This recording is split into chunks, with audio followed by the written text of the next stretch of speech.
আসসালামু আলাইকুম। Shakib story lounge চ্যানেলে আপনাদেরকে জানাই শুভেচ্ছা। আজকে আপনাদের জন্য নিয়ে এসেছি হুমায়ুন আহমেদের প্রকাশিত প্রথম উপন্যাস নন্দিত নরকে প্রথম পর্ব। আশা করছি উপন্যাসটি আপনাদের অনেক ভালো লাগবে। আপনারা মন দিয়ে গল্পটি উপভোগ করুন। রাবেয়া ঘুরে ঘুরে সেই কথা কটি বারবার বলছিল। রুনুর মাথা নিচু হতে হতে থুতনি বুকের সঙ্গে লেগে গিয়েছিল। আমি দেখলাম তার ফর্সা কান লাল হয়ে উঠেছে। সে তার জ্যামিতি খাতায় আঁকিঝুঁকি করতে লাগলো। শেষ পর্যন্ত হঠাৎ উঠে দাঁড়িয়ে, দাদা একটু পানি নিয়ে আসি বলে ছুটতে ছুটতে বেরিয়ে গেল। রুনু 12 পেরিয়ে 13তে পড়েছে। রাবেয়ার অশ্লীল কদর্য কথা তার না বোঝার কিছু নেই। লজ্জায় সে লাল হয়ে উঠেছিল। হয়তো সে কেঁদেই ফেলত। রুনু অল্পতেই কাঁদে। আমি রাবেয়াকে বললাম, ছি রাবেয়া, এসব বলতে আছে? ছি, এগুলো বড় বাজে কথা। তুই কত বড় হয়েছিস? রাবেয়া আমার 1 বছরের বড়। আমি তাকে তুই বলি। পিঠাপিঠি ভাই বোনেরা একজন আরেকজনকে তুই বলেই ডাকে। রাবেয়া আমাকে তুমি বলে। আমার প্রতি তার ব্যবহার ছোট বোন সুলভ।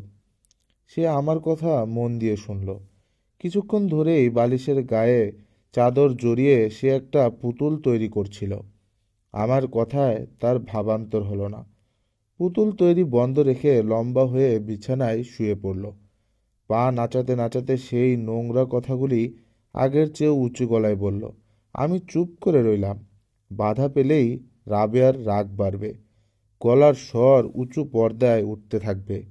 পাশের বাসার জানালা দিয়ে দু একটি কৌতূহলী চোখ কি হচ্ছে দেখতে চেষ্টা করবে। রাবেয়া বলল, আমি আবার বলবো। বেশ, কি হয় বললে? আমি কাতর গলায় বললাম, সে ভারী লজ্জা রাবেয়া। এটা খুব একটা লজ্জার কথা। তবে যে ও আমাকে বলল। কে? আমি বুঝতে পারছি রাবেয়া নিশ্চয়ই কথাগুলি বাইরে কোথাও শুনে এসেছে। কিন্তু রাবেয়াকে, যার বয়স গত আগস্ট মাসে 22 হয়েছে, তাকে সরাসরি এমন একটি কদর্য কথা কেউ বলতে পারে ভাবিনি। আমি বললাম, কে বলেছে? আজ সকালে বলেছে। কে সে? ওই যে লম্বা ফর্সা। রাবেয়া সেই ছেলেটির আর কোনো পরিচয় দিতে পারবে না। আবারও রাবেয়া বেড়াতে বেরুবে। আবারও হয়তো কেউ এমনই একটি ইতর অশ্লীল কথা বলে বসবে তাকে। খোকা, তোর দুধ। মা দুধের বাটি টেবিলে নামিয়ে রাখলেন। কাল রাতে তার জ্বর এসেছিল, বেশ বাড়াবাড়ি রকমের জ্বর। বাবা মাঝরাত্রিরে আমার দরজায় ঘা দিয়েছিলেন। আমার ঘুমের ঘোর না কাটতেই শুনলাম, তোর কাছে অ্যাসপিরিন আছে খোকা? স্বপ্ন দেখছি এই ভেবে পাশ ফিরে আবার ঘুমিয়ে পড়ার উদ্যোগ করতেই মায়ের কান্না শুনলাম। মা অসুখ বিসুখ একেবারেই সহ্য করতে পারে না। অল্প জ্বর, মাথা ব্যথা, এতেই কাহিল। বাবা আবার ডাকলেন, খোকা, তোর কাছে অ্যাসপিরিন আছে? তোষকের নিচে আমার ডাক্তারখানা। অ্যাসপিরিন, ডেসপ্রোটেপ এই জাতীয় ট্যাবলেট জমানো আছে। অন্ধকারেই আমি মাঝারি সাইজের ট্যাবলেট খুঁজতে লাগলাম। এ ঘরে আলো নেই। কোথাও যেন তার জ্বলে গেছে। রাতে হারিকেন জ্বালানো হয়। ঘুমোবার সময় রুনু হারিকেন নিভিয়ে দেয়। আলোতে রুনুর ঘুম হয় না। বাবা বললেন, খোকা পেয়েছিস? হুম। কি হয়েছে? তোর মার জ্বর। জ্বরে অ্যাসপিরিন কি হবে? খুব মাথা ব্যথা আছে। ও। 3টি ট্যাবলেট হাতে নিয়ে দরজা খুলতেই বারান্দায় লাগানো 25 পাওয়ারের বাল্বের আলো এসে পড়ল। কি বাজে ব্যাপার! একটিও অ্যাসপিরিন নয়। বাবা বিরক্ত হয়ে বললেন, ঘরে দেশলাই রাখতে পারিস না? মনে পড়ল, ড্রয়ারে একটি নতুন দেশলাই আর 3টি ব্রিস্টল সিগারেট রয়েছে। সারাদিন 5টার বেশি খাবো না ভেবেও 7টা হয়ে গেছে। আর এখন এই মধ্য রাতে একটা তো জ্বালাতেই হবে। কিছুক্ষণের ভেতরেই একটা সিগারেট ধরাবো। এতেই মনটা ভরে উঠল। বাবা অ্যাসপিরিন নিয়ে চলে গেলেন। দেশলা জ্বালাতেই চোখে পড়ল রাবেয়া বিশ্রীভাবে শুয়ে রয়েছে। প্রায় সমস্ত শাড়ি পাকিয়ে পুঁটলি বানিয়ে বুকের কাছে জড়িয়ে রেখেছে। শীতের সময় মশা থাকে না, মশারির আবরুও সেই কারণেই অনুপস্থিত। বাবার গলা শোনা গেল, নাও শানু, খেয়ে ফেলো ট্যাবলেটটা। আশ্চর্য, বাবা এমন আদুরে গলায় ডাকতে পারেন। আমার লজ্জা করতে লাগলো। বাবা আবার ডাকলেন, শানু, শানু। শাহানা নামটাকে কি সুন্দর করে ভেঙে শানু ডাকছেন বাবা। আমার আর বাবার ঘরে ব্যবধানটা বাঁশের বেড়ার ব্যবধান। উপরের দিকে প্রায় দুহাত খানিক ফাঁকা। সামান্যতম শব্দের কথাও আমার ঘরে ভেসে আসে। আমি একটা চুমুর শব্দ শুনলাম। আমার মাঝে মাঝে ইনসোমিনিয়া হয়। আমার তোশকের নিচে 4টা ভ্যালিয়াম 2 ট্যাবলেট আছে, কিন্তু আমি কখনো ভ্যালিয়াম ট্যাবলেট খাই না। ঘুমের ওষুধ হাড় দুর্বল করে। আমার বন্ধু সলিল ঘুমানোর জন্য 2টি মাত্র বড়ি খেয়ে মারা গিয়েছিল। তার হার্টের অসুখ ছিল, আমারও হয়তো আছে। আমার মাঝে মাঝে বুকের বাঁ পাশে চিনচিন ব্যথা হয়। আমি হাজার ইনসোমিনিয়াতেও ঘুমের ওষুধ খাই না। মাঝে মাঝে এই জন্য আমার বেশি অসুবিধা হয়। মাঝরাতে বাবা যখন শানু শানু এই সাহানা বলে ডাকতে থাকেন, তখন আমার কান গরম হয়ে ওঠে, নাক ঘামতে থাকে, হার্টের স্পন্দন দ্রুত স্পষ্ট হয়। রাতের নাটকের সব কটি কথা আমার জানা। মা বললেন, আহা করো কি, ছি। বাবা ফিসফিস করে কি বলেন, তার গলা খাদে নেমে আসে। মা জড়িত কণ্ঠে হাসেন। আমি দুহাতে আমার কান বন্ধ করে ফেলি। নিজের বুকের শব্দটা শেষ সময় বড় বেশি স্পষ্ট মনে হয়। কিছুক্ষণের ভেতরেই আবার সব নীরব হয়। রুনু আর রাবেয়া ঘুমের ঘোরে বিজবিজ করে। টেবিল ঘড়ির টক টক টক টক শব্দ আবার ফিরে আসে। আমি টেবিলে রাখা জগে মুখ লাগিয়ে ঢকঢক করে পানি খেয়ে বাইরে এসে দাঁড়াই। বারান্দার একপাশে 2টি হাসনুহেনা গাছ আছে। মা বললেন, হাসনা হেনা, দুটোই প্রকাণ্ড। রাতের বেলায় তার পাশে এসে দাঁড়ালে ফুলের গন্ধে নেশার মতো হয়। হাসনা হেনার গন্ধে নাকি সাপ আসে। মন্টু এই গাছের নিচেই একবার একটা মস্ত সাপ মেরেছিল। চন্দ্রা বোরা সাপ। মা দেখে আঁতকে উঠেছিল। কি করলি রে মন্টু? এর জোড়াটা যে এবার তোকে খুঁজে বেরাবে। আমি যদি এসব বিশ্বাস করতাম না, তবু আমার ভয় লাগছিল। আমি তন্ন তন্ন করে অন্য সাপটাকে খুঁজলাম। বাড়ির চারপাশে কার্বলিক অ্যাসিড দেওয়া হলো। মাস্টার চাচা বললেন, যে সাপটা রয়ে গেছে সেটা পুরুষ সাপ। সাপ দেখে তিনি স্ত্রী পুরুষ বলতে পারেন। কদিন সবাই খুব ভয়ে ভয়ে কাটালাম, যদিও সেই পুরুষ সাপটিকে কখনো দেখা যায়নি। রাবেয়া বলল, মা আমি দুধ খাবো। মার কাল রাতে জ্বর এসেছিল। তার মুখ শুকিয়ে ছোট হয়ে গেছে। রাবেয়ার কথা শুনে মার মুখ আরো শুকিয়ে গেল। তাকে বাচ্চা খুকির মতো দেখাতে লাগলো। আমি জানি আমরা কেউ যখন কোনো একটা জিনিসের জন্য আবদার করি এবং মা যখন সেটি দিতে পারেন না, তখন তার মুখ এমনি লম্বাটে হয়ে বাচ্চা খুকিদের মতো দেখাতে থাকে। তার নাকের পাতলা চামড়া তীর তীর করে কাঁপতে থাকে। ছোট বয়সে মার এই ভঙ্গিটা আমার খুব খারাপ লাগতো। আমি একটি জিনিস চেয়েছি, মা সেটি দিতে পারছেন না। তার মুখ বাচ্চা খুকিদের মতো হয়ে গিয়েছে। নাকে ফর্সা পাতলা পাতা তীর তীর করে কাঁপছে।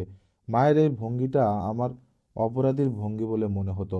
আমি মাকে কি করে কষ্ট দেওয়া যায় তা ভাবতে থাকতাম। মার গায়ে একটি টিকটিকি ছুঁড়ে দিতে ইচ্ছে হতো। মা টিকটিকিকে বড় ভয় পান। মুখে বলেন ঘৃণা, কিন্তু আমি জানি এ তার ভয়। একবার মা ভাত খেতে বসেছেন, হঠাৎ ছাদ থেকে একটি ছোট্ট টিকটিকির বাচ্চা এসে পড়ল তার মাথায়। তিনি হড়বড় করে বমি করে ফেললেন। মার উপর রাগ হলে আমি টিকটিকি খুঁজতাম, কিন্তু টিকটিকি খুঁজে পাওয়া সহজ ছিল না। পেলেও ধরা যেত না। কাপড়ের বল বানিয়ে ছুঁড়ে ছুঁড়ে মারতাম দেয়ালের টিকটিকির গায়ে। টুপ করে তার লেজ খসে পড়ত। সেই লেজও মা ঘেন্না করতেন। মা কখনো আমাদের কিছু বলতেন না। মা বড় বেশি ভালো মানুষ। বাবা মারতেন প্রায়ই, ভীষণ মার। মা বলতেন, আহা কি করো, আহা ব্যথা পায় না। বাবা বলতেন, যাও, সরে যাও সামনে থেকে, আদর দিয়ে মাথায় তুলছো তুমি। মাকে তখন বড় বেশি অসহায় মনে হতো। আর আমার ইচ্ছে হতো কাল ভোরেই বাড়ি থেকে পালাবো, আর কখনো আসবো না। মা আমাকে দুধ দাও। রাবেয়া জিদ করতে লাগলো। আমি বাটিটি তার দিকে বাড়িয়ে দিলাম। মা মৃদু কণ্ঠে বললেন, আহা, খা না তুই, তোর পরীক্ষা। দুধের বিলাসিতাটুকু আমার জন্যেই। সামনেই এমএসসি ফাইনাল। রাত জেগে পড়ি। 9টার দিকে মা দুধ নিয়ে আসে। আমি দুধে চুমুক দিতেই মা নীরবে রাবেয়ার শাড়ি থেকে একটি একটি করে সেফটি পিন খুলতে থাকেন। রাবেয়ার শাড়িতে গোটা 10 সেফটি পিন সারা দিন লাগানো থাকে। সমস্ত দিন সে ঘুরে বেড়ায়। তার অনাবৃত শরীর ভুলেও যেন কারোর চোখে না পড়ে, এই ভয়ে মা এ করেন। রাবেয়াকে ঘরে আটকে রাখা যাবে না, তাকে সালোয়ার কামিজও পরানো যাবে না। তার সে বয়স নেই, অথচ সবাই রাবেয়ার দিকে অসংকোচে তাকাবে। বয়স হলেই ছেলেরা মেয়েদের দিকে তাকায়, সেই তাকানো লজ্জা থাকে, দৃষ্টিতে সংকোচ থাকে। কিন্তু রাবেয়ার ব্যাপারে সংকোচ বা লজ্জার কোনো কারণ নেই।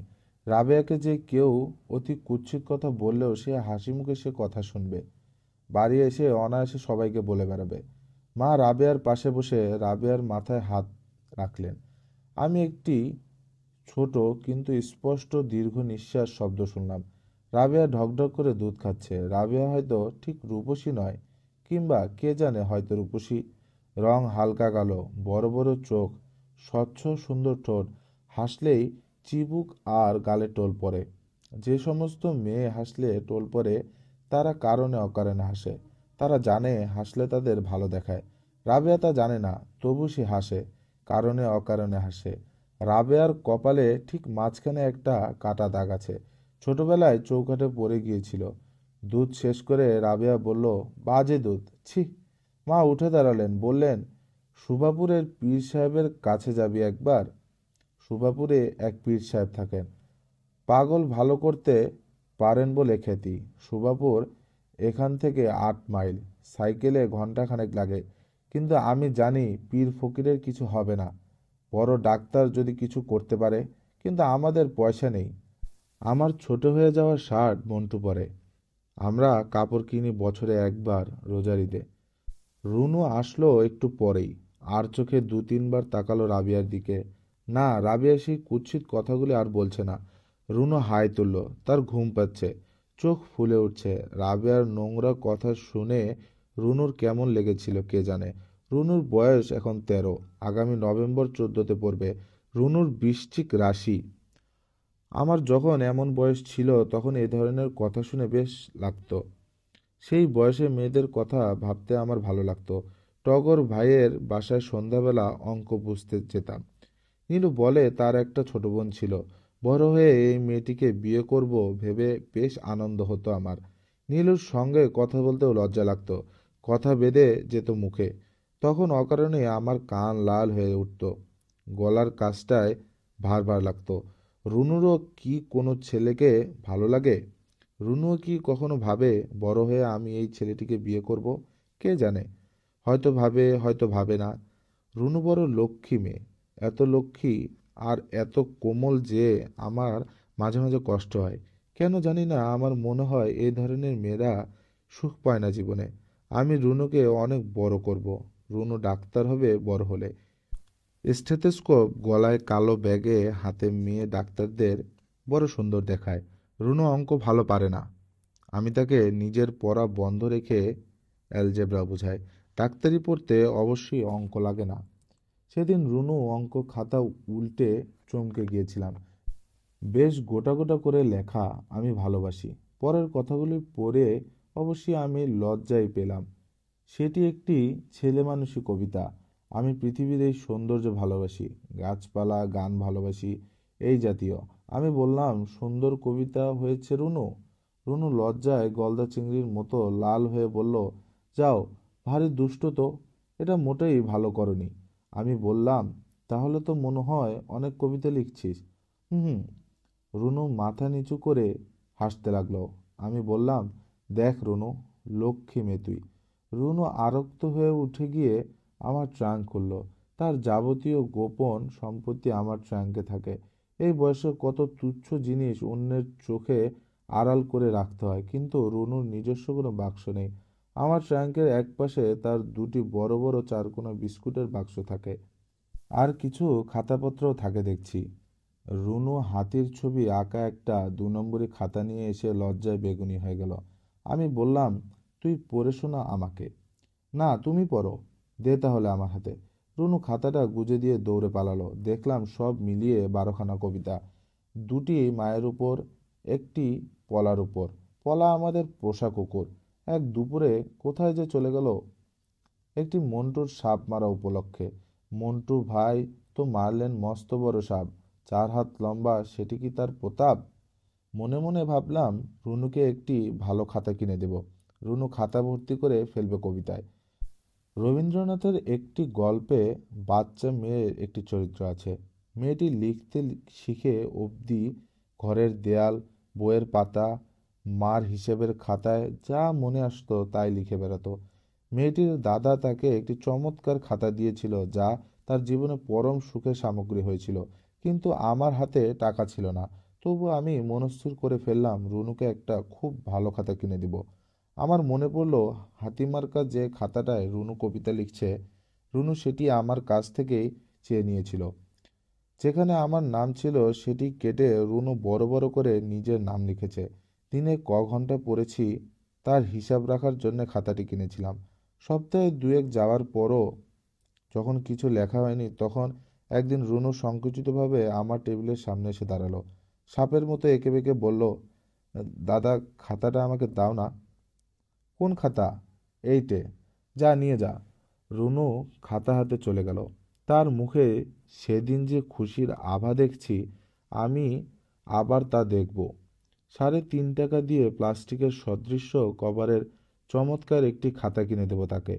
আমার হাতে যদিও টাকা ছিল না, তবু আমি রুনুকে খাতা কিনে দিয়েছিলাম। রুনুকে বড় ভালোবাসি আমি, বড় ভালোবাসি। রুনুকে দেখলেই আমার আদর করতে ইচ্ছে হয়। রুনু বড় লক্ষ্মী মেয়ে। রুনুর ভালো নাম সালেহা। রুনু নামটা আমারই দেওয়া। রুনুর জন্যে রুনু নামটাই মানানসই। রুনু নামে কেমন একটা বাজনার আমেজ আসে। আবার যখন দীর্ঘস্বরে ডাকা হয় রুনু, তখন কেমন একটা আমেজ আসে। রুনু বলল, দাদা, আমি ঘুমিয়ে পড়ি। মা মশারি খাটিয়ে দিয়ে গেছেন। বেশ মশা এখন। রাতের সঙ্গে সঙ্গে মশাও বাড়তে থাকবে। আমার কানের কাছে গুনগুন করবে তারা। পড়ার মন দিতে পারছি না। এমএসসিতে খুব ভালো রেজাল্ট করতে হবে আমার। একটা ভদ্র ভালো বেতনের চাকরি আমার প্রয়োজন। রুনু গুটিসুটি মেরে রাবেয়ার পাশে শুয়ে পড়ছে। অবশ্যই সে এখন ঘুমাবে না। যতক্ষণ ঘরে আলো জ্বলে ততক্ষণ রুনু ঘুমোতে পারে না। আমার পাশে রাবেয়া আর রুনু শুয়ে আছে। এত পাশে যে হাত বাড়ালেই ছোঁয়া যায়। রাবেয়াটা শুতে না শুতেই ঘুমিয়ে পড়ে। একবার ঘুমিয়ে ঘুমিয়ে কাঁদে। সে কান্না বিলম্বিত দীর্ঘ সুরের কান্না। পলাও মাঝে মাঝে এমন কাঁদত। মা বলতেন, দূর দূর, কুকুরের কান্না নাকি অমঙ্গলের চিহ্ন। গৃহস্থদের বিপদ দেখলেই কুকুর, বেড়াল এই জাতীয় পোষা জীবগুলি কাঁদে। রাবেয়ার কান্নার উৎস আমরা জানি না। হয়তো সারাদিনের অবরুদ্ধ কান্না রাতে অঝোর ধারার মতোই নেমে আসে। রাবেয়ার কান্নায় রুনু ভয় পায়। বলে, দাদা, আপা কাঁদছে কেমন দেখো। আমি বলি, ভয় কি রুনু?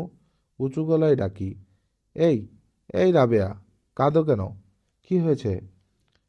কোন কোন রাতে অপূর্ব জ্যোৎস্না হয়, জানালা গলে নরম আলো এসে পড়ে আমাদের গায়ে। জ্যোৎস্নায় নাকি হাসনেহনা খুব ভালো ফোটে। নেশা ধরানো ফুলের গন্ধে ঘর ভরে যায়। আমি ডাকি, রুনু, ঘুমিয়েছিস? হুম। গল্প শুনবি? বল। কি গল্প বলবো ভেবে পাই না। গল্পের মাঝখানে থেমে গিয়ে বলি, এটা নয় আরেকটা বলি। রুনু বলে, বল। সে গল্প শেষ হয় না। আচমকা মাঝপথে থেমে গিয়ে বলি, তুই একটা গল্প বল রুনু। আমি বুঝি জানি? যা জানিস তাই বল। বল না। হুম, তুমি বলো দাদা। রুনুকে আমার টমাস হার্ডির a pair of blue eyes এর গল্প বলতে ইচ্ছা করে। আমার মনে হয় রুনুই যেন এ পেয়ার অফ ব্লু আইস এর নায়িকা। কিন্তু রুনু আমার ছোট বোন। সামনের নভেম্বর সে 14 বছর পড়বে। এমন প্রেমের গল্প তাকে কি করে বলি? রুনু বলে, থেমে গেল কেন দাদা? শেষ করো না। আমি গল্প বন্ধ করে জিজ্ঞেস করি, রুনু, তোর কাকে সবচেয়ে ভালো লাগে? তোমাকে। হয়তো আমাকে তার সত্যিই ভালো লাগে। বাইরে তীব্র জ্যোৎস্না, ফুলের অপরূপ সৌরভ, মশারি উড়িয়ে নেবার মতো বাতাস, বুকের কাছটায় গভীর বেদনা অনুভব করি। এই আপা, এই কি হয়েছে রুনু? দাদা, আপা আমার গায়ে ঠ্যাং তুলে দিয়েছে। রাবেয়া ঘুমের ঘোরে পা তুলে দিয়েছে রুনুর গায়ে। বেশ স্বাস্থ্য রাবেয়ার। স্বাস্থ্যবতী মেয়েদের হয়তো ভরা যৌবনের মেয়ে বলে। ভরা যৌবন কথাটায় কেমন একটা অশ্লীলতা ছোঁয়া আছে। আমার কাছে যুবতী কথাটা তরুণের চেয়ে অনেক অশ্লীল মনে হয়। কে জানে কেন। পাশের বাসার লোকজনের শব্দ শোনা যাচ্ছে। রাত যত বাড়ে আশেপাশের শব্দ তত স্পষ্ট হয়। দিনে কখনো থানার ঘড়ির ঘন্টা শুনি না, রাত 9টার পর থেকেই তা স্পষ্ট হয়ে ওঠে। পাশের বাসায় কে যেন কাশলো। কিছুক্ষণ পর খিলখিল করে হাসির শব্দ শুনলাম। হাসির স্বরগ্রাম বেশ উঁচু। নিশ্চয়ই নাহার ভাবি। নাহার ভাবি উঁচু গলায় কথা বলেন। বিধি ডাগর আঁখি যদি দিয়েছিলে। নাহার ভাবি রেকর্ড চড়িয়েছেন। প্রায় রাতেই তিনি গান শোনেন। এই গানটি তার ফেভারিট। আমার রবীন্দ্রসঙ্গীতের প্রাঙ্গণে মোর শিরীষ সখায় সবচেয়ে ভালো লাগে। এই রেকর্ডটি তারা খুব কম বাজান। বিধি ডাগর আঁখি বড় করুণ। নাহার ভাবি তো খুব হাসিখুশি, অথচ এমন একটি করুণ গান তার পছন্দ কেন কে জানে। যারা খুব হাসিখুশি, করুণ সুর তাদের খুব মুগ্ধ করে। কোথায় যেন পড়েছি। রুনু হঠাৎ ডাকলো, দাদা ঘুমিয়েছ? না। নাহার ভাবি গান বাজাচ্ছে। হুম। এরপর কোন গানটা বাজাবে জানো? না। কোনটা? আধুনিক, জোনাকি ঝিকিমিকি, জালো আলো। সত্যি সত্যি তাই বাজালো। রুনু শব্দ করে হাসলো। আমি বললাম, তুই জানলি কি করে? আমি তো আজ দুপুরে সাজিয়ে রেখেছি। তোমার গান সবার শেষে। রাবেয়া ঘুমের ঘরে বলল, না না। বললাম তো যাব না। হারুন ভাই যদি সত্যি সত্যি রাবেয়াকে বিয়ে করে ফেলতো, তবে আর মাঝরাতে গান শোনা হতো না। রাবেয়ার গান ভালো লাগে না। কে জানে তার কি ভালো লাগে। হারুন ভাইদের বাসার সবাই রাজি হলেও এ বিয়ে হতো না। রাবেয়া যদি কোনোদিন ভালো হয়ে ওঠে, তবে তাকে খুব একজন হৃদয়বান ছেলের সঙ্গে বিয়ে দিব। হারুন ভাইয়ের মতো একটি নিখুঁত ভালো ছেলে। সেও গভীর রাতে রেকর্ড বাজাবে। চাঁদের আলো এসে পড়বে তাদের দুজনার গায়ে। ভদ্রলোক রাবেয়ার মাথায় হাত বুলিয়ে দিতে দিতে বলবেন, তোমার কপালে কিসের দাগ রাবেয়া? পড়ে গিয়েছিলাম চৌকাঠে। তিনি সেই কাটা দাগের উপর অনেকক্ষণ হাত রাখবেন, তারপর চুমু খাবেন সেখানটায়। রুনু আমায় ডাকলো, দাদা তোমার গান হচ্ছে। আমি শুনলাম। প্রাঙ্গণে মোর শিরীষ শাখায় নিত্য হাসে কি উচ্ছ্বাসে। আবেগে আমার চোখ ভিজে উঠল। গানটি আমার বড় ভালো লাগে। গান শুনতে শুনতে আমি নাহার ভাবির মুখ আনতে চেষ্টা করলাম।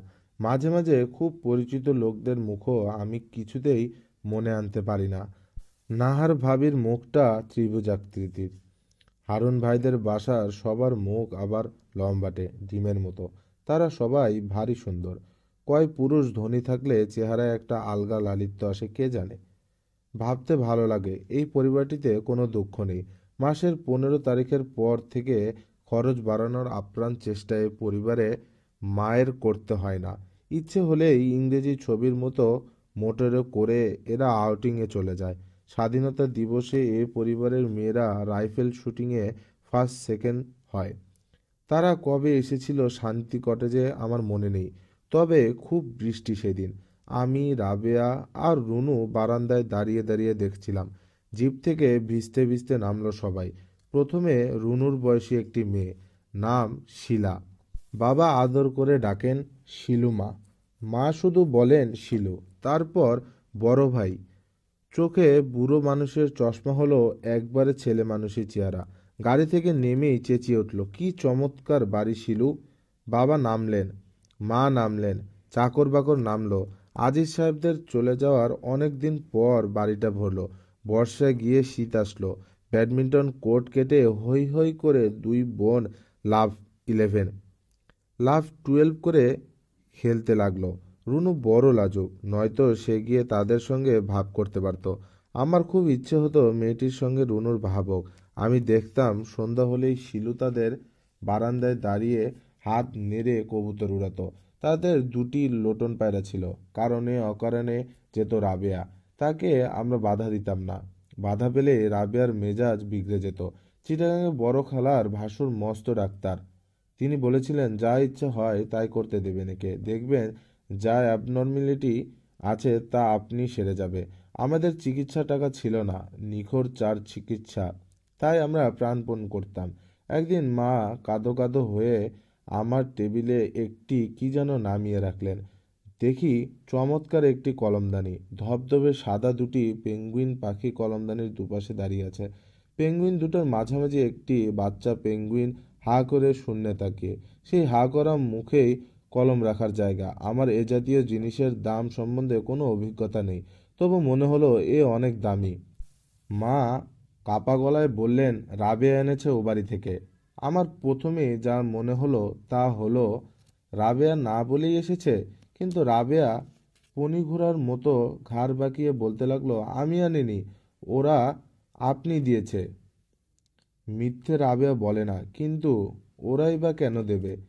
এমন একটা শৌখিন জিনিস হঠাৎ করে দিতে হলে যে দীর্ঘ সূত্রতার পরিচয়ের প্রয়োজন তা কি আমাদের আছে? খবরের কাগজে কলমদানিটি মুড়ে রুনু প্রথমবারের মতো ও বাড়ি গেল।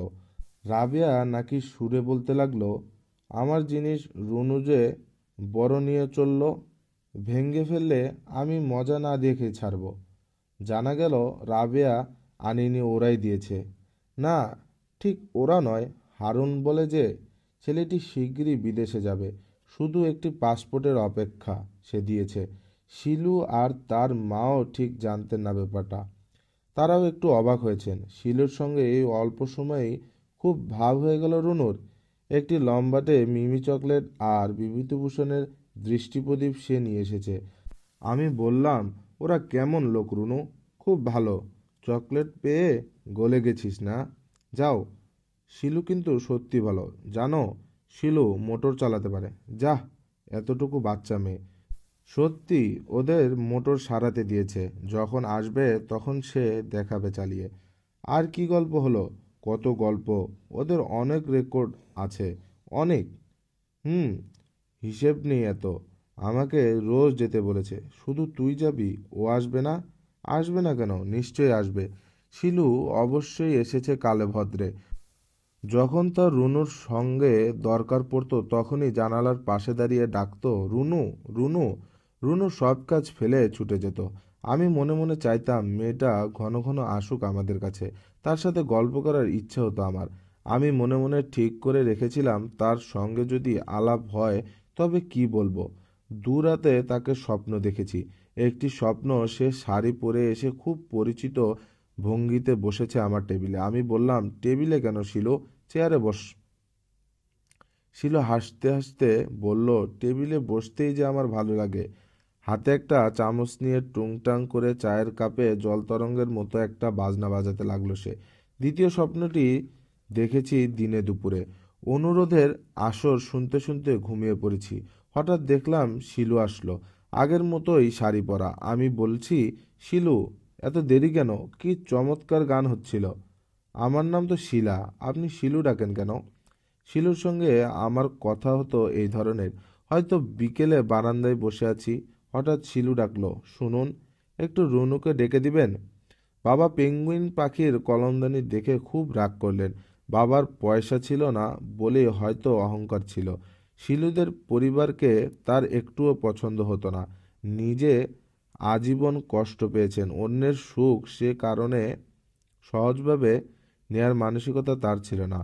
প্রথম জীবন ছিলেন স্কুল মাস্টার, প্রাইভেট স্কুল। মাইনের ঠিক ছিল না। আমরা সবাই তার মাইনের উপর নির্ভর করে আছি দেখে মাস্টারি ছেড়ে ঢুকলেন ফার্মে। 12 বছরে ক্যাশিয়ার থেকে অ্যাকাউন্টেন্ট হলেন। মাইনে 350। কলমদানিটা ফিরিয়ে দেবার জন্য বাবা পীড়াপিড়ি করছিলেন, কিন্তু রুনু বা মা কেউ সে নিয়ে আগালো না। কলমদানির পেঙ্গুইন পাখিটি ধ্যানীমূর্তির মতো বসে রইল আমার টেবিলে। রাবেয়া শুধু মাঝে মাঝে আমায় বলে, তোমার টেবিলে বলে এটা তোমার মনে করো না খোকা। আচ্ছা, ইচ্ছে হলে মাঝে মাঝে কলম রেখো। ঘুমের ঘরে রুনু বলল, না, পানি খাবো না। তারপর আরও খানিকক্ষণ উহুম উহুম করলো। থানার ঘড়িতে ঢং ঢং করে শব্দ হলো একটা। 12:30। 1 কিংবা 1:30, যে কোনটা হতে পারে? আমার আরেকটা সিগারেট ধরবার ইচ্ছে হচ্ছে। কে যেন বলেছিল সিগারেটের আনন্দটা আসলে সাইকোলজিক্যাল। তুমি একটা কিছু পুড়িয়ে শেষ করে দিচ্ছ তার আনন্দে। অনেকে আবার বলেন নিঃসঙ্গের সঙ্গী। এই মধ্যরাতে আমি একলা জেগে আছি, নিঃসঙ্গ তো বটেই। সিগারেটের একটি বিজ্ঞাপন দেখছিলাম সিনেমা, সমস্ত পর্দা অন্ধকার। আবছা আলো হলে দেখা গেল বড় রাস্তা ধরে এগিয়ে আসছে কে একজন। চারপাশে কেউ নেই, ভুতুড়ে আবহাওয়া, থমথম করছে অন্ধকার। পর্দায় লেখা হলো সে কি নিঃসঙ্গ। লোকটি থমকে দাঁড়িয়ে সিগারেট ধরালো। পর্দায় লেখা হলো না, নিঃসঙ্গ নয়, এই তো তার সঙ্গী। চমৎকার বিজ্ঞাপন। আমার মনে হয় সিগারেটের নেশার মূল্যের চেয়ে বন্ধুত্বের মূল্য অনেক বেশি। হুট করে দরজা খোলার শব্দ। আমি কান পেতে রইলাম। কে হতে পারে? বাবা নিশ্চয়ই নন। তিনি ওঠেন সারা শব্দ করে, দরজা খোলেন ধুমধাম শব্দ করে। মন্টু অথবা মাস্টার কাকা হবেন। টিউবওয়েলে পানি তোলার শব্দ হলো অনেকক্ষণ। ছড়ছড় করে পানি পড়ার আওয়াজ। কুলি করে পানি ছিটাতে ছিটাতে এদিকে যেন আসছে। হ্যাঁ, মাস্টার কাকাই। তার মাঝে মাঝে অনেক রাতে ফুল গাছের কাছে চেয়ারে পেতে গুনগুন করে গান গাওয়ার শখ আছে। পলা বেঁচে থাকলে প্রথমটায় অপরিচিত জন ভেবে ঘেউ ঘেউ করত, তারপর গড় গড় করে পরিচিতি জনের অভ্যর্থনা। মাস্টার কাকা বলতেন, কি রে বলু, তোরও বুঝি ঘুম নেই? আমি বললাম, কে? মাস্টার কাকা বললেন, আমি খোকা। কি করেন? এই বসে আছি একটু। যা গরম, তুই ঘুমোসনি কেন? জি না। আসবি নাকি বাইরে? দরজা খুলে বেরোতেই চোখে পড়ল কাকা বারান্দায় পা ঝুলিয়ে বসে আছেন। বললাম, চেয়ারে বসেন। চেয়ার নিয়ে আসি। না থাক। আমি তার পাশে বসলাম। গরম কোথায়? আশ্বিনের শেষাশেষি। একটু শীত শীতই করছে, মাঝে মাঝে ঠান্ডা বাতাসও বইছে। মাস্টার কাকারও বোধ করি মাঝে মাঝে ইনসোমিনিয়া হয়। কাকা বললেন, ঘুমোচ্ছিলাম, হঠাৎ ঘুম ভাঙল। তারপর আর হাজার চেষ্টাতেও ঘুম আসছে না। আমি বললাম, প্রথম রাত্রে ঘুম ভাঙলে এরকম হয়। কাকা অনেকক্ষণ চুপ করে রইলেন। একটা মৃদু দীর্ঘ নিঃশ্বাসের শব্দ শুনলাম। কাকা খুব নিচু গলায় বললেন, কি মিষ্টি গন্ধ দেখেছিস? আমি যখন শিউলিতলা থাকতাম তখন স্কুলে যাওয়ার পথে একটা কাঁঠাল চাপার গাছ পড়তো, ভারী মিষ্টি গন্ধ। আমার কাকা কাঁঠাল চাপার গন্ধ বাজে লাগে, বড় বেশি করা। কাকা আকাশের দিকে তাকিয়ে বললেন, আমি তারা দেখে সময় বলতে পারি। এখন প্রায় রাত 2টো। আমিও আকাশের দিকে তাকালাম। খুব পরিষ্কার আকাশ, ঝকঝক করছে তারা। কাকা বললেন, দেখেছিস কত তারা? খুব যখন তারা ওঠে তখন দেশে দুর্ভিক্ষ হয় শুনেছি। আমার শীত করছে, তবু বেশ লাগছে বসে থাকতে। মাস্টার কাকাকে খুব ভালো লাগে আমার। অদ্ভুত মানুষ, বয়সে বাবার সমান। বিয়ে টিয়ে করেননি, 2 যুগের বেশি আমাদের সঙ্গে আছেন। কোনো পারিবারিক সম্পর্ক নেই। বাইরের কেউ যদিও তা বুঝতে পারে না। বাইরের কেন, আমি নিজেই অনেকদিন পর্যন্ত তাকে বাবার আপন ভাই বলেই ভেবেছি। তিনি যে বাবার বন্ধু এবং শুধুমাত্র বন্ধু হয়ে আমাদের সঙ্গে এমন ঘনিষ্ঠভাবে মিশে গেছেন তা আঁচ করতে কষ্ট হয় বই কি। বাবার সঙ্গে মাস্টার কাকার পরিচয় হয় আনন্দমোহন কলেজে। অনেক দিন আগের কথা সেসব, মার কাছ থেকে শোনা। সরাসরি তো আমার বাবার কাছ থেকে কিছু জানতে পারতাম না। বাবা মাকে যা বলতেন মা তাই শোনাতেন আমাদের। মাস্টার কাকাকে বাবা অত্যন্ত স্নেহের চোখে দেখতেন বলেই হয়তো খুঁটিনাটি সমস্ত বলছেন মাকে। খুব চুপচাপ ধরনের ছেলে ছিলেন মাস্টার কাকা। ক্লাসের জানালার পাশে একটি জায়গা বেছে নিয়ে সারাক্ষণ বাইরে তাকিয়ে থাকতেন। তেমন চোখে পড়ার মতো ছেলে নয়, একটু কুঁজো, কণ্ঠার হাড় বেরিয়ে রয়েছে, শুকনো দড়ি পাকানো চেহারা। ক্লাসে সবাই ডাকতো শকুন মামা বলে। তবু বাবা তার প্রতি প্রবলভাবে আকৃষ্ট হয়েছিলেন সমস্ত ব্যাপারে তার অদ্ভুত নির্লিপ্ততা আর অঙ্কে অস্বাভাবিক দখল দেখে। তাদের ভেতর প্রগাঢ় বন্ধুত্ব হয়েছিল অতি অল্প সময়ে। মাস্টার কাকা বলতেন, 2টি জিনিস আমি ভালোবাসি, প্রথমটি অঙ্ক, দ্বিতীয়টি অ্যাস্ট্রোলজি। সেই অল্প বয়সেই মাস্টার কাকা নিখুঁত কুষ্টি তৈরি করতে শিখেছিলেন। পরীক্ষার ঠিক আগে আগে মাস্টার কাকাকে কলেজ ছেড়ে দিতে হলো।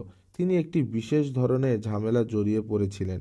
যে সময়ের কথা বলছি সে সময় খুব কম মেয়েই সায়েন্স পড়তে আসতো আনন্দমোহনে। অ্যাডভোকেট রাধিকা রঞ্জন চৌধুরীর মেয়ে আনিলা চৌধুরী ছিলেন সবকটি মেয়ের মধ্যে একটি বিশেষ ব্যতিক্রম। খুব আকর্ষণীয় চেহারা ছিল, খুব ভালো গাইতে পারতেন, ছাত্রী হিসেবে অত্যন্ত মেধাবী। কিন্তু তিনি কারো সঙ্গে কথা বলতেন না। কেউ সেধে বলতে এলে ঠান্ডা গলায় জবাব দিতেন। হয়তো কিছুটা অহংকারী ছিলেন। তাকে জব্দ করার জন্যই ছেলেরা হঠাৎ করে অনিলার নাম পাল্টে শকুনি মামি বলে ডাকতে শুরু করলো। শকুন মামা ও শকুনি মামি এই নামে পদ্য লিখে বিলি করা হলো। মাস্টার কাকা তাকে শকুন মামা ডাকায় কিছুই মনে করতেন না, কিন্তু এই ব্যাপারটিতে হকচকিয়ে গেলেন। অসহ্য বোধ হওয়ায় অনিলা চৌধুরী আনন্দমোহন কলেজ ছেড়ে দেন। তার কিছুদিন পরেই সপরিবারে তারা কলকাতায় চলে যান স্থায়ীভাবে। অনিলা প্রতি হয়তো মাস্টার কাকার প্রগাঢ় দুর্বলতা জন্মেছিল, কারণ তিনিও প্রায় সঙ্গে সঙ্গে কলেজ ছেড়ে দেন। এরপর আর বহুদিন তার খোঁজ পাওয়া যায়নি। প্রায় 6 বছর পর বাবার সঙ্গে তার দেখা হলো কুমিল্লার ঠাকুরপাড়ায়, বাবার নিজের বিয়েতে। বাবা চিনতে পারেনি। মাস্টার কাকা বাবার হাত ধরে যখন বলেন, আমি শরীফ আকন্দ, চিনতে পারছো তো? তখন চিনলেন। সময়ের আগেই বুড়িয়ে গেছেন, কপালের চামড়া ভাঁজ পড়েছে, আরও কুঁজো হয়ে পড়েছেন। বাবা অবাক হয়ে বললেন, কি আশ্চর্য, আবার দেখা হবে ভাবিনি। এখানে কোথায় থাকো তুমি? তুমি যে বাড়িতে বিয়ে করেছো আমি সেই বাড়িতেই থাকি, বাচ্চাদের পড়াই। বাবা বললেন, আসবে আমার সঙ্গে? মাস্টার কাকা খুব আগ্রহের সঙ্গে রাজি হলেন। সেই থেকেই তিনি আমাদের সঙ্গে আছেন। বাবা স্কুলের মাস্টারি জোগাড় করে দিয়েছেন। তার একার বেশ চলে যায় তাতে। তিনি জন্ম থেকেই আমাদের স্মৃতির সঙ্গে গাঁথা। ছোটবেলায় কথা যা মনে পড়ে তা হলো, মাদুর বিছিয়ে বসে বসে পড়ছি তার ঘরে। রাবেয়াটা হইচই করছে। মাস্টার কাকা পড়াতে পড়াতে হঠাৎ অন্যমনস্ক হয়ে বলছেন, খোকা, হাত মেলে ধর আমার সামনে, 2 হাত। কিছুক্ষণ গভীর মনোযোগ দিয়ে হাতের দিকে তাকিয়ে থেকে আবার অন্যমনস্কতা, বিড়বিড় করে কথা বলা। কান পাতলেই শোনা যায় বলছেন সব ভাগ্য নিয়ন্ত্রিত, বৃত্ত দিয়ে ঘেরা, এর বাইরে কেউ যেতে পারবে না। আমি না, খোকা তুইও না। বাবার সঙ্গে বিশেষ কথা হতো না তার। বাবা নিজে কম কথার মানুষ। মাস্টার কাকাও নির্লিপ্ত প্রকৃতির। মাস্টার কাকাকে বাইরে থেকে শান্ত প্রকৃতির মনে হলেও তার ভেতরে একটা প্রচণ্ড অস্থিরতা ছিল। যখন স্কুলে পড়তাম তখন তিনি অ্যাস্ট্রোলজি নিয়ে খুব মেতেছেন। কাজকর্মেও তার মানসিক অস্থিরতার প্রত্যক্ষ প্রভাব পড়েছে। গভীর রাতে খরম পায়ে হেঁটে বেড়াতেন। খটখট শব্দ শুনে কতবার ঘুম ভেঙে গেছে, কতবার মাকে আঁকড়ে ধরেছি ভয়ে। মা বলেছেন, ভয় কি খোকা, ভয় কি? ও তোর মাস্টার কাকা। বাবা ভারী গম্ভীর গলায় ডাকতেন, ও মাস্টার, মাস্টার শরীফ মিয়া, ও শরীফ মিয়া। খরমের খটখট শব্দটা থেমে থেমে যেত। মাস্টার কাকা বলতেন, কি হয়েছে? ছেলে ভয় পাচ্ছে। কি করো এত রাত্রে? তারা দেখছিলাম। এত রাতে আগে আর উঠিনি, দেখবে? পাগল, যাও ঘুমাও গিয়ে। যাই। মাস্টার কাকা খরম পায়ে খটখট করে চলে যেতেন। আমাদের সবার পড়াশোনার হাতেখড়ি হয়েছে তার কাছে। আমি তার প্রথম ছাত্র, তারপর মন্টু। পড়াশোনার মন নেই বলে রাবেয়ার তো পড়াই হলো না। রুনু এখন পড়ে তার কাছে। বাড়িতে তেমন কোনো আত্মীয় স্বজন নেই তার, থাকলেও যাবার উৎসাহ পান না। অবসর সময় কাটে অ্যাস্ট্রোলজির বই পড়ে। অঙ্কের মাস্টার হিসাবে অ্যাস্ট্রোলজি হয়তো ভালোই বোঝেন। মাঝে মাঝে তার কাছ থেকে বই এনে পড়ি আমি।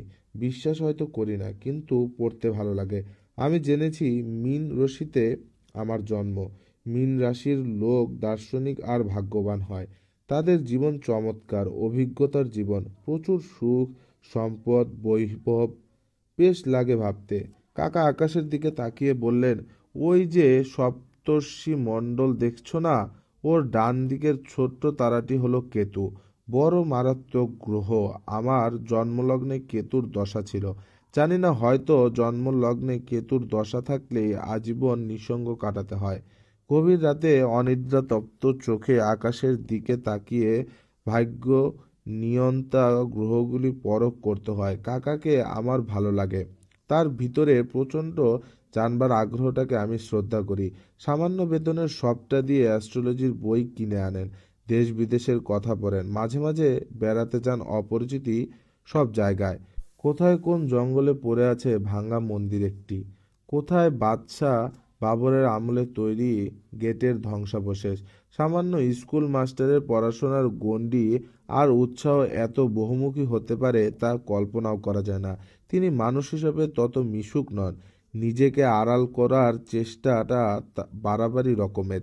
কোনোদিন মায়ের সঙ্গে মুখ তুলে কথা বলতে দেখিনি, খালি গায়ে ঘরোয়াভাবে ঘরে বসে রয়েছেন এমনও নজর আসেনি। স্কুলে কাকা আমাদের ইতিহাস আর পাটিগণিত পড়াতেন।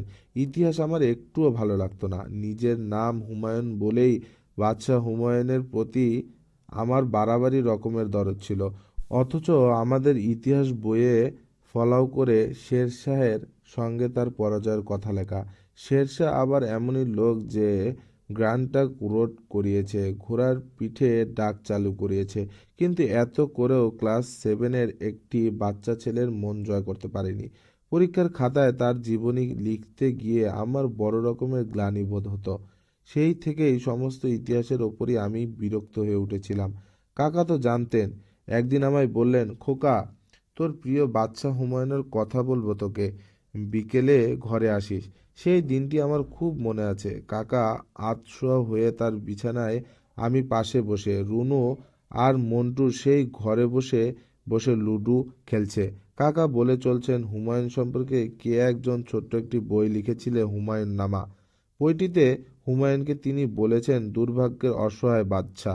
কিন্তু এমন দুর্ভাগ্যবান বাদশা হতে পারলে আমি বিশ্বজয়ী সিজার কিংবা মহাযোদ্ধা নেপোলিয়নও হতে চাই না। যুদ্ধ বন্ধ রেখে চিতোরের রানীর ডাকে তার চিতোর অভিমুখে যাত্রা, ভিস্তিওয়ালাকে সিংহাসনে বসানোর পিছনে কৃতজ্ঞতার অপরূপ প্রকাশ, গান, বই আর ধর্মের প্রতি কী আকর্ষণ! আমি অবাক হয়ে শুনছিলাম। যেখানে আজান শুনে হুমায়ুন লাইব্রেরি থেকে দ্রুত নেমে আসছেন নামাজে সামিল হতে, নামতে গিয়ে পা পিছলে পড়ে মারা গেছেন, সে জায়গায় আমার চোখ ছলছল করে উঠল।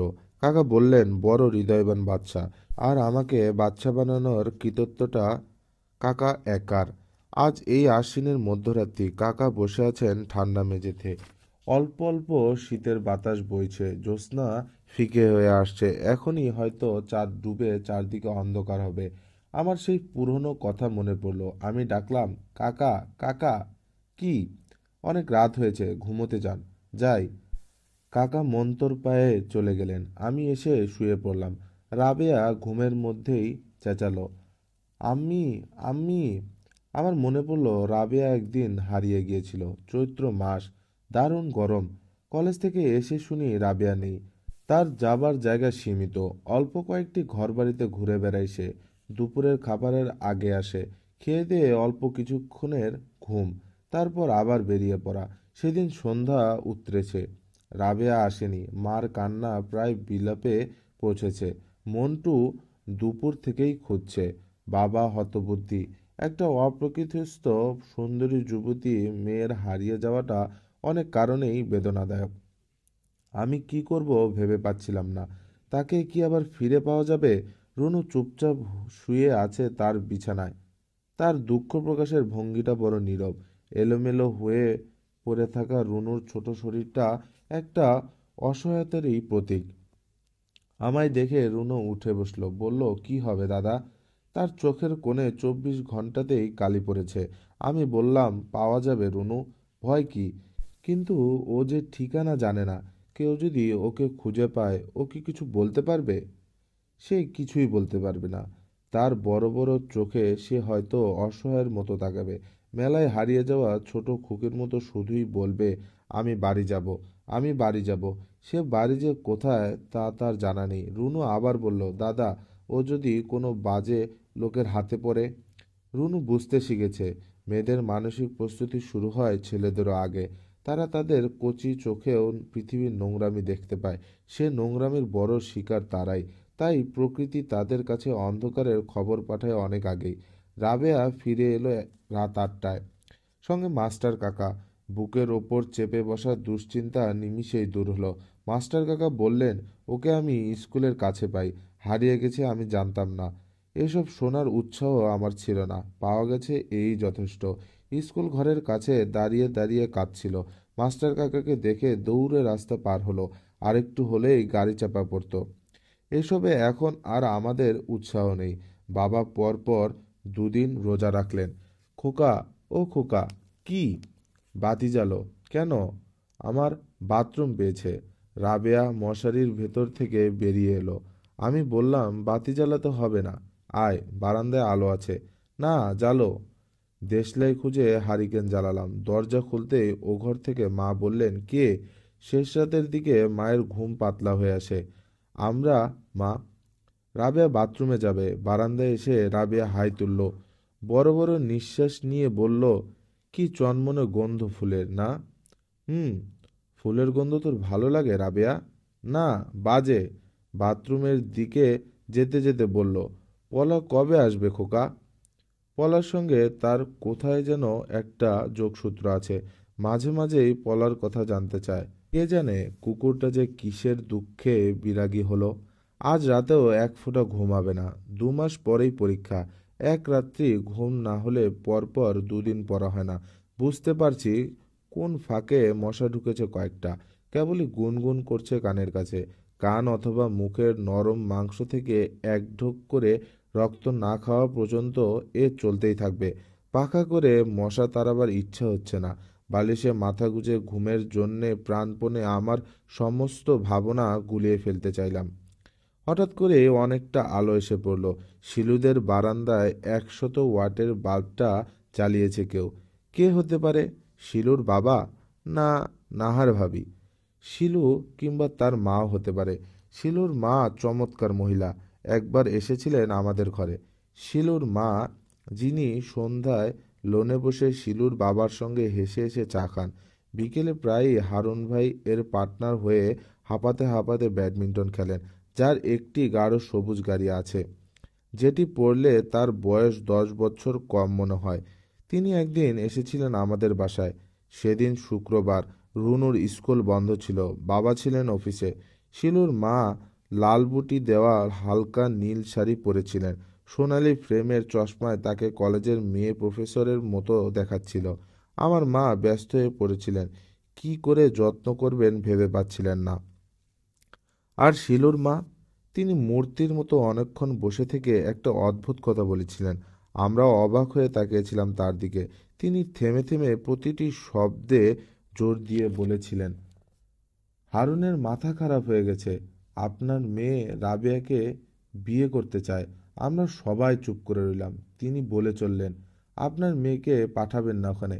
কি করে সে ছেলের মন ভুলিয়েছে, মাথার ঠিক নেই। একটা মেয়ে, ছি। মা লজ্জায় কুঁকড়ে গেলেন। রাবেয়া অকারণে মার খেল সেদিন। সব শুনে বাবার মেজাজ চড়ে গিয়েছিল।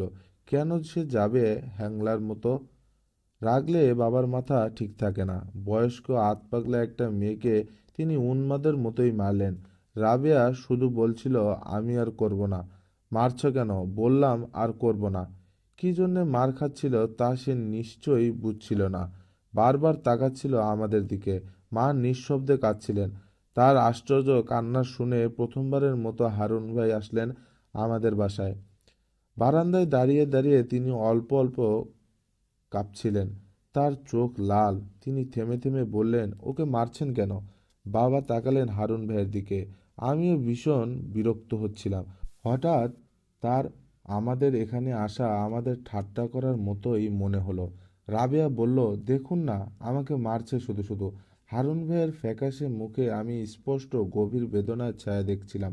তবু কঠিন গলায় বললাম, আপনি বাসায় যান। আপনি এসেছেন কেন? শিলুদের বাসার জানালায় শিলু আর তার মা ভিড় করে দাঁড়িয়েছিলেন। রাবেয়াকে কদিন চাবি দিয়ে বন্ধ করে রাখা হলো।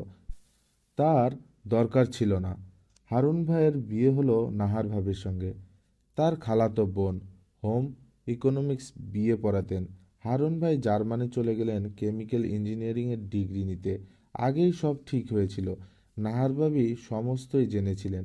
বিয়ের 7 দিন না পেরিতেই তিনি আমাদের বাসায় এসে সবার সঙ্গে গল্প করলেন। রাবেয়াকে নিয়ে গেলেন তাদের বাসায়। রাবেয়া হাতে হলুদ রঙের একটা প্যাকেট নিয়ে হাসতে হাসতে বাসায় ফিরল। মা দেখো, ওই মেয়েটি আমায় কি সুন্দর একটা শাড়ি দিয়েছেন, আমি চাইনি, ও আপনিই দিলে। রাবেয়া নীল রঙের একটা শাড়ি আমাদের সামনে মেলে ধরল। চমৎকার রং, অদ্ভুত সুন্দর। কাক ডাকলো, ভোর হচ্ছে বুঝি। কোমল একটা আলো ছড়িয়ে পড়ছে চারদিকে। দরজা খুলে বাইরে এসে দাঁড়াতেই আজান হলো। মাঠের ওপারে ছ্যাঁকড়া কাঁঠাল গাছের জমাট বাঁধা অন্ধকার ফিকে হয়ে আসছে। বাঁশের বেড়ার উপর হাত রেখে নাহার ভাবি খালি পায়ে ঘাসের উপর দাঁড়িয়ে আছেন। খুব সকালে ঘুম ভাঙত তার। আমার দিকে তাকিয়ে হাসলেন অল্প, বললেন, আজ দেখি খুব ভোরে উঠেছেন। আমি চুপ করে রইলাম। হ্যাঁ বাচক, মাথা নাড়লাম একটু। নাহার ভাবি বললেন, রাতে আপনার গান বাজিয়েছিলাম, শুনেছেন? জি শুনেছি। রুনুর পছন্দ করা গান, সেই সাজিয়ে দিয়েছিল। রুনু ঘুমোচ্ছে এখনো? জি। ডেকে দিন একটু। খালি পায়ে বেরাবে শিশিরের উপর, চোখ ভালো থাকে। রুনু রাবেয়ার গলা জড়িয়ে অকাতরে ঘুমাচ্ছে। আমি ডাকলাম, রুনু রুনু। কদিন ধরেই দেখছি মা কেমন যেন বিমর্ষ। বড় ধরনের কোনো রোগ সরাবার পর যেমন সমস্ত শরীরে ক্লান্তির ছায়া পড়ে, তেমনি বয়স হয়েছে। ভাঙ্গা চাকার সংসারে টেনে নিতে অমানসিক পরিশ্রম করেছেন। দেহ মন শ্রান্ত তো হবেই, তবু তার এমন অসহায় ভাবটা আমার ভালো লাগে না। খুব শীঘ্রই হয়তো আমি একটি ভালো চাকরি পাবো। আমি সবাইকে পরিপূর্ণ সুখী করতে চাই। মাকে নিয়ে একবার সীতাকুণ্ডে বেড়াতে যাব। কলেজে যখন পড়ি তখন বন্ধুকে নিয়ে একবার গিয়েছিলাম। এত সুন্দর, এত আশ্চর্য। চন্দ্রনাথ পাহাড় থেকে দূরের সমুদ্র দেখা যায়। মা নিশ্চয়ই চন্দ্রনাথ পাহাড়ে উঠতে পারবে না। মা আর বাবাকে নিচে রেখে আমরা সবাই উপরে উঠব। বাবা হয়তো উঠতে চাইবেন। ঠিক সন্ধ্যার আগে আগে উঠতে পারলে সূর্যাস্ত দেখা যাবে। রেকর্ড প্লেয়ার নেব, অনেক রেকর্ডও নিয়ে যাব। খোকা, ও খোকা। কি মা? কিছু না, গল্প করি তোর সাথে, আয়। বসেন। সারাদিন তো কাজ নিয়েই থাকেন। কই আর কাজ? আপনার স্বাস্থ্য খুব ভেঙে গেছে মা। আর স্বাস্থ্য? মা বসলেন আমার সামনে। তার চোখের কোণে গাঢ় কালি পড়েছে। তিনি থেমে থেমে বললেন, কাল রাতেও আমার ঘুম হয়নি খোকা। আমায় ডাকলেন না কেন? ওষুধ ছিল তো আমার কাছে, দুবার ডেকেছি, তুই ঘুমাচ্ছিলি। মা দীর্ঘ নিঃশ্বাস ফেলেন। আমার খুব ঘুম বেড়েছে দেখছি। রাত 9টা বাজতেই ঘুমিয়ে পড়ি। উঠি পরদিন 8টায়। মা বললেন, রাবেয়াকে নিয়ে তোর বড় খালার কাছে একবার যাব। হঠাৎ কি ব্যাপার? এমনি ঘুরে আসি একটু। কোনো পীরের খোঁজ পেয়েছেন বুঝি? মা জানালা দিয়ে বাইরে তাকালেন। আমি দেখলাম মার নাকের পাতলা চামড়া তীর তীর করে কাঁপছে। মাকে আমার হঠাৎ খুব ছেলে মানুষ মনে হলো। বললাম, রাত দিন কি এত ভাবেন? কই কিছু ভাবি না তো। চা খাবি এক কাপ? এই দুপুরে? খা না, আগে তো খুব চা চাইতি। মা উঠে চলে গেলেন। মার ভিতর একটা স্পষ্ট পরিবর্তন এসেছে। শরীর সুস্থ নয় নিশ্চয়ই। মাকে একজন বড় ডাক্তার দেখালে হতো। রুনুর স্কুল ছুটি হয় 4:30টায়। আজ সে দুপুরেই হাজির। হাসতে হাসতে বলল, স্কুল ছুটি হয়ে গেল দাদা। সকাল সকাল যে, কি ব্যাপার? মর্নিং স্কুল আজ থেকে। সকাল 7টায় স্কুলে গেলাম। তুমি তো তখন ঘুমে। বাবা, এত ঘুমোতেও পারে। মা চা নিয়ে ঢুকলেন। রুনু বললেন, আমায় এক কাপ চা দাও না মা। আরেকটা কাপ এনে ভাগ করে নে। না, তাহলে থাক, দাদা খাক। আহা, নে না। রুনু চা নিয়ে বসলো একপাশে। চুমুক দিতে কি ভেবে হাসলো খানিকক্ষণ। বলল, মা খিদে পেয়েছে। কি রান্না মা আজকে? মাছ। খিদে নিয়ে চা খেতে আছে। ওতে কিছু হবে না মা। আচ্ছা। আপাকে দেখলাম বাবার সঙ্গে রিকশা করে যাচ্ছে কোথায়, কি জানি কোথায়। তোর আম কাঁঠালের বন্ধ কবে রুনু? দেরি আছে, সামনের মাসের 15 তারিখ থেকে। আমি তো খালার বাসায় যাব বেড়াতে, তুই তাহলে থাকবি? সে কি, তোমার সঙ্গে কে কে যাবে মা? আমি, রাবেয়া আর তোর আব্বা। বেশ তো, আমি বুঝি বাতিল? রুনুর কথার ভঙ্গিতে হেসে ফেললাম সবাই। রুনু আমার দিকে তাকিয়ে বলল, দাদা, তোমার চাকরি হলে আমায় নিয়ে বেড়াতে যাবে? নিশ্চয়। আমি কিন্তু কক্সবাজার যাব। শিলুরা গিয়েছিল গতবার। বেশ তো।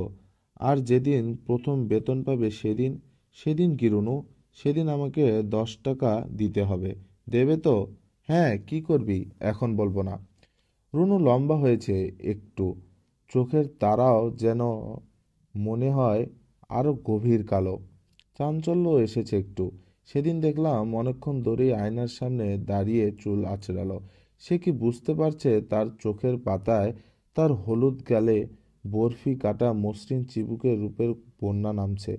যৌবনের সেই লুকানো চাবি দিয়ে প্রকৃতি একটি একটি করে অজানা ঘর খুলে দিচ্ছে তার সামনে। সে দেখছি প্রায় রাতেই শুয়ে শুয়ে উপন্যাস পড়ে। পড়তে পড়তে এক একবার চোখে রুমাল দিয়ে কেঁদে ওঠে।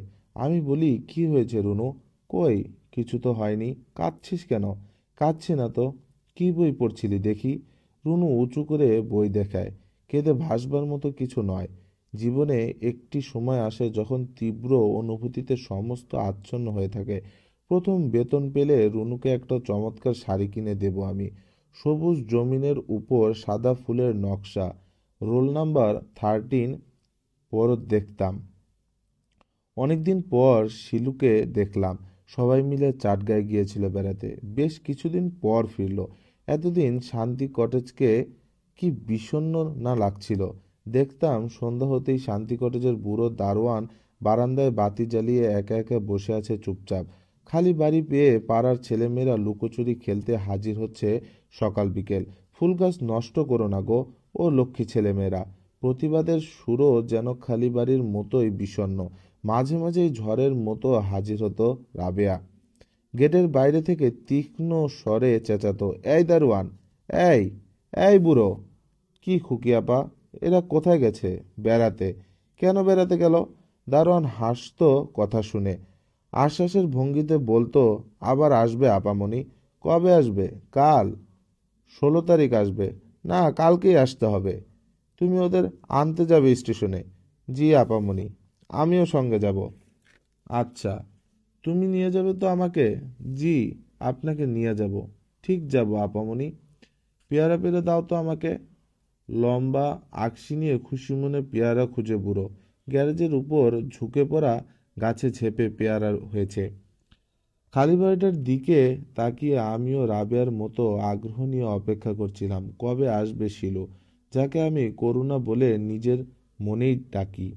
করুণা ছবির মতো দাঁড়িয়ে থাকবে বাগানে, নিজের খেয়ালে গান গেয়ে উঠবে আচমকা। আমাদের বাসার দিকে তাকিয়ে নরম গলায় ডাকবে, রুনু, রুনু, বাসায় আছো? এর জন্যে আমি অপেক্ষা করছিলাম। ভালোবাসা সম্বন্ধে আমার কোনো ধারণা নেই, কিন্তু আমি বুকের ভেতর গোপন ভালোবাসা পুষেছি। কতদিন পর দেখলাম শিলুকে। গাড়ি থেকেই নামতেই আমার সঙ্গে দেখা। খুব কোমল কণ্ঠে বলল, আপনারা সব ভালো ছিলেন তো? রুনু ভালো? তেমনি লম্বাটে মুখ, কপালের দিকে টানা ভুরু, অন্যমনস্ক ভঙ্গিতে কথা বলতে বলতে হঠাৎ থমকে অন্যদিকে তাকালো। আমার হৃৎপিণ্ড দুলে উঠল। শিলুর চোখের দিকে সরাসরি তাকাতে গিয়ে অদ্ভুত কষ্ট হলো। আমি বললাম, এতক্ষণ পড়ছিলাম হুমায়ুন আহমেদের প্রকাশিত প্রথম উপন্যাস নন্দিত নরকে, প্রথম পর্ব। কাল আসছি দ্বিতীয় এবং শেষ পর্ব নিয়ে। উপন্যাসটি ভালো লাগলে লাইক করবেন এবং আমার চ্যানেলটি সাবস্ক্রাইব করবেন। আশা করছি আপনারা আমাকে কমেন্টসে আপনাদের পছন্দ গল্প রেকমেন্ড করবেন। আজকের মতো এই পর্যন্তই। ধন্যবাদ সবাইকে। আল্লাহ হাফেজ।